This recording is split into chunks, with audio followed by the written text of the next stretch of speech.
شروع اللہ کا نام لے کر جو بڑا مہربان نہایت رحم والا ہے۔ ہواؤں کی قسم جو نرم نرم چلتی ہیں پھر زور پکڑ کر جھکڑ ہو جاتی ہیں اور بادلوں کو ابھار کر اٹھا لاتی ہیں، پھر ان کو پھاڑ کر جدا جدا کر دیتی ہیں۔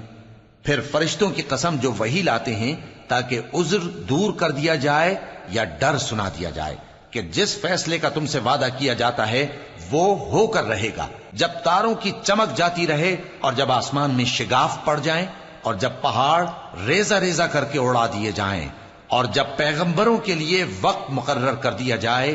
بھلا ان کاموں میں تاخیر کس لیے کی گئی؟ فیصلے کے دن کے لیے، اور تمہیں کیا خبر کہ فیصلے کا دن کیا ہے؟ اس دن جھٹلانے والوں کے لیے خرابی ہوگی۔ کیا ہم نے پہلے لوگوں کو ہلاک نہیں کر ڈالا تھا؟ پھر ہم ان پچھلوں کو بھی ان کے پیچھے بھیج دیتے ہیں۔ ہم گناہگاروں کے ساتھ ایسا ہی کیا کرتے ہیں۔ اس دن جھٹلانے والوں کی خرابی ہوگی۔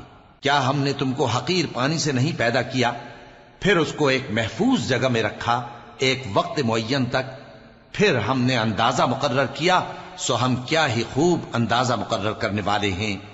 اس دن جھٹلانے والوں کی خرابی ہوگی۔ کیا ہم نے زمین کو سمیٹنے والی نہیں بنایا، یعنی زندوں اور مردوں کو، اور ہم نے اس پر اونچے اونچے پہاڑ رکھ دیے اور تم لوگوں کو میٹھا پانی پلایا۔ اس دن جھٹلانے والوں کی خرابی ہوگی۔ جس چیز کو تم جھٹلایا کرتے تھے اب اس کی طرف چلو، یعنی اس سائے کی طرف چلو جس کی 3 شاخیں ہیں، نہ ٹھنڈی چھاؤں اور نہ شولوں سے بچاؤ۔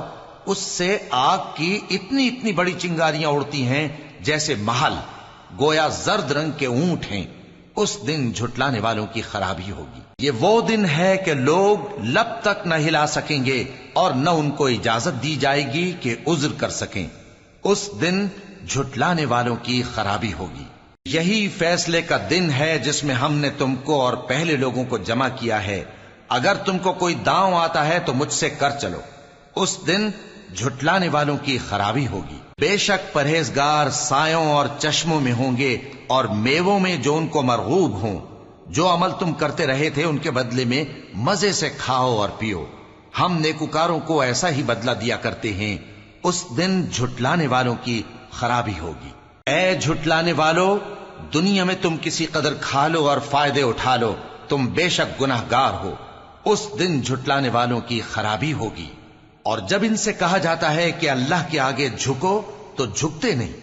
اس دن جھٹلانے والوں کی خرابی ہوگی۔ اب اس کے بعد یہ کون سی بات پر ایمان لائے؟ شروع اللہ کا نام لے کر جو بڑا مہربان نہایت رحم والا ہے۔ یہ لوگ کس چیز کی نسبت ایک دوسرے سے پوچھتے ہیں؟ کیا اس بڑی خبر کی نسبت جس میں یہ اختلاف کر رہے ہیں؟ دیکھو یہ انقریب جان لیں گے، پھر دیکھو یہ انقریب جان لیں گے۔ کیا ہم نے زمین کو بچھونا نہیں بنایا اور پہاڑوں کو اس کی میخیں نہیں ٹھہرایا؟ اور ہم نے تم کو جوڑا جوڑا پیدا کیا اور نیم کو تمہارے لیے موجب آرام بنایا اور رات کو پردہ مقرر کیا اور دن کو معاش کا وقت قرار دیا، اور تمہارے اوپر 7 مضبوط آسمان بنائے اور آفتاب کا روشن چراغ بنایا، اور نچڑتے بادلوں سے موسلا دھار میں برسایا تاکہ ہم اس سے اناج اور نباتات پیدا کریں اور گھنے گھنے باغ۔ بے شک فیصلے کا دن مقرر ہے، جس دن سور پھونکا جائے گا تو تم لوگ فوج در فوج موجود ہوگے، اور آسمان کھولا جائے گا تو اس میں دروازے ہو جائیں گے، اور پہاڑ چلائے جائیں گے تو وہ ریت ہو کر رہ جائیں گے۔ بے شک دوزخ گھات میں ہے، یعنی سرکشوں کے لیے کہ ان کا وہی ٹھکانہ ہے، اس میں وہ صدیوں پڑے رہیں گے۔ وہاں نہ ٹھنڈک کا مزہ چکھیں گے، نہ کچھ پینا نصیب ہوگا مگر کھولتا پانی اور بدبودار پیپ۔ یہ بدلہ ہے ان کے اعمال کے موافق۔ یہ لوگ حساب آخرت کی امید ہی نہیں رکھتے تھے اور ہماری آیتوں کو مسلسل جھٹلاتے رہتے تھے، اور ہم نے ہر چیز کو لکھ کر محفوظ کر رکھا ہے۔ سو اب مزہ چکھو، ہم تم پر عذاب ہی بڑھاتے جائیں گے۔ بے شک پرہیزگاروں کے لیے کامیابی کا گھر ہے، یعنی باغ اور انگور اور ہم عمر بھرپور جوان عورتیں اور شراب کے چھلکتے ہوئے جام۔ وہاں وہ نہ بیہودہ بات سنیں گے نہ جھٹلانے کی باتیں۔ اے نبی صلی اللہ علیہ وآلہ وسلم، یہ تمہارے پروردگار کی طرف سے صلہ ہوگا جو حساب کے مطابق انعام ہوگا۔ وہ پروردگار کہ جو کچھ آسمانوں اور زمین میں اور جو ان دونوں کے درمیان ہے سب کا مالک ہے، بڑا مہربان ہے، کسی کو اس سے بات کرنے کا یارہ نہ ہوگا۔ جس دن جبریل امین اور دوسرے فرشتے صف باندھ کر کھڑے ہوں گے تو کوئی بول نہ سکے گا مگر جس کو رحمان اجازت بخشے اور وہ بات بھی درست ہی کہے۔ یہ دن برحق ہے، پس جو شخص چاہے اپنے پروردگار کے پاس ٹھکانہ بنا لے۔ ہم نے تم کو عذاب سے جو قریب آنے والا ہے آگاہ کر دیا ہے، جس دن ہر شخص ان اعمال کو جو اس نے آگے بھیجے ہوں گے دیکھ لے گا، اور کافر کہے گا کہ اے کاش میں مٹی ہوتا۔ شروع اللہ کا نام لے کر جو بڑا مہربان نہایت رحم والا ہے۔ ان فرشتوں کی قسم جو ڈوب کر کافروں کی جان کھینچ لیتے ہیں، اور ان کی جو مومنوں کی جان آسانی سے نکالتے ہیں، اور ان کی جو تیرتے ہوئے جاتے ہیں پھر لپک کر آگے بڑھتے ہیں، پھر دنیا کے کاموں کا انتظام کرتے ہیں کہ وہ دن آ کر رہے گا جس دن وہ زلزلہ آئے گا، پھر اس کے پیچھے اور زلزلہ آئے گا۔ اس دن لوگوں کے دل خوف زدہ ہوں گے اور آنکھیں جھکی ہوئی۔ کافر کہتے ہیں کیا ہم الٹے پاؤں پھر لوٹیں گے؟ بھلا جب ہم کھوکھلی ہڈیاں ہو جائیں گے تو پھر زندہ کیے جائیں گے؟ کہتے ہیں کہ یہ لوٹنا تو سراسر نقصان کا لوٹنا ہوگا۔ تو بس وہ ایک ڈانٹ ہوگی، اس وقت وہ سب میدان حشر میں آ جمع ہوں گے۔ بھلا تم کو موسیٰ کی حکایت پہنچی ہے جب ان کے پروردگار نے ان کو پاک میدان یعنی طوٰ میں پکارا اور حکم دیا کہ فرعون کے پاس جاؤ کہ وہ سرکش ہو رہا ہے، پھر اس سے کہو کہ کیا تو چاہتا ہے کہ پاک ہو جائے اور میں تجھے تیرے پروردگار کا رستہ بتاؤں تاکہ تجھ کو خوف پیدا ہو؟ غرض انہوں نے اس کو بہت بڑی نشانی دکھائی مگر اس نے جھٹلایا اور نہ مانا، پھر لوٹ گیا اور تدبیریں کرنے لگا۔ سو اس نے لوگوں کو اکٹھا کیا، پھر بلند آواز سے بولا، سو کہنے لگا کہ تمہارا سب سے بڑا مالک میں ہوں۔ تو اللہ نے اس کو دنیا اور آخرت دونوں کے عذاب میں پکڑ لیا۔ جو شخص اللہ سے ڈر رکھتا ہے اس کے لیے اس قصے میں عبرت ہے۔ بھلا تمہارا بنانا مشکل ہے یا آسمان کا؟ اللہ نے اس کو بنایا، اس کی چھت کو اونچا کیا، پھر اسے برابر کر دیا، اور اسی نے رات تاریک بنائی اور دن کو دھوپ نکالی، اور اس کے بعد زمین کو پھیلا دیا۔ اسی نے زمین میں سے اس کا پانی نکالا اور چارہ اگایا اور اس پر پہاڑوں کا بوجھ رکھ دیا۔ یہ سب کچھ تمہارے اور تمہارے مویشیوں کے فائدے کے لیے کیا۔ پھر جب وہ بہت بڑی آفت آئے گی اس دن انسان جو محنت وہ کرتا رہا یاد کرے گا، اور دوزخ دیکھنے والے کے سامنے لا کر رکھ دی جائے گی۔ اب جس نے سرکشی کی اور دنیا کی زندگی کو مقدم رکھا تو اس کا ٹھکانہ دوزخ ہی ہے۔ اور جو اپنے پروردگار کے سامنے کھڑے ہونے سے ڈرتا اور نفس کو بیجا خواہشوں سے روکتا رہا تو اس کا ٹھکانہ بہشت ہی ہے۔ اے پیغمبر صلی اللہ علیہ وآلہ وسلم، لوگ تم سے قیامت کے بارے میں پوچھتے ہیں کہ اس کی آمد کب ہے، سو تم اس کے ذکر کی طرف سے کس فکر میں ہو؟ اس کا منتہا یعنی واقع ہونے کا وقت تمہارے پروردگار ہی کو معلوم ہے۔ جو شخص اس سے ڈر رکھتا ہے تم تو اسی کو ڈر سنانے والے ہو۔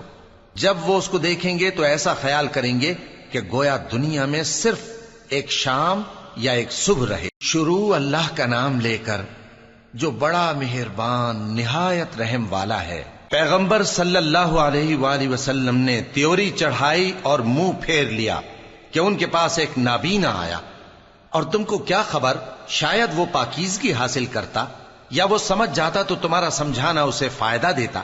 اب وہ جو پرواہ نہیں کرتا سو اس کی طرف تو تم توجہ کرتے ہو، حالانکہ اگر وہ نہ سنورے تو تم پر کچھ الزام نہیں۔ اور وہ جو تمہارے پاس دوڑتا ہوا آیا اور وہ اللہ سے ڈرتا بھی ہے تو اس سے تم بے رخی کرتے ہو۔ دیکھو یہ قرآن نصیحت ہے، پس جو چاہے اسے یاد رکھے۔ قابل ادب ورقوں میں لکھا ہوا جو بلند مقام پر رکھے ہوئے اور پاک ہیں، ایسے لکھنے والوں کے ہاتھوں میں ہیں جو بلند مرتبہ اور نیکوکار ہیں۔ انسان مارا جائے، یہ کیسا ناشکرا ہے۔ اسے اللہ نے کس چیز سے بنایا؟ نطفے سے بنایا، پھر اس کا اندازہ مقرر کیا، پھر اس کے لیے رستہ آسان کر دیا، پھر اس کو موت دی سو اسے قبر میں پہنچایا، پھر وہ جب چاہے گا اسے اٹھا کھڑا کرے گا۔ کچھ شک نہیں کہ اللہ نے اسے جو حکم دیا اس نے اس پر عمل نہ کیا۔ تو انسان کو چاہیے کہ اپنے کھانے کی طرف نظر کرے۔ بے شک ہم ہی نے پانی برسایا پھر ہم ہی نے زمین کو اچھی طرح پھاڑا، پھر ہم ہی نے اس میں اناج اگایا اور انگور اور ترکاری اور زیتون اور کھجوریں اور گھنے گھنے باغ اور میوے اور چارہ، یہ سب کچھ تمہارے اور تمہارے مویشیوں کے لیے بنایا۔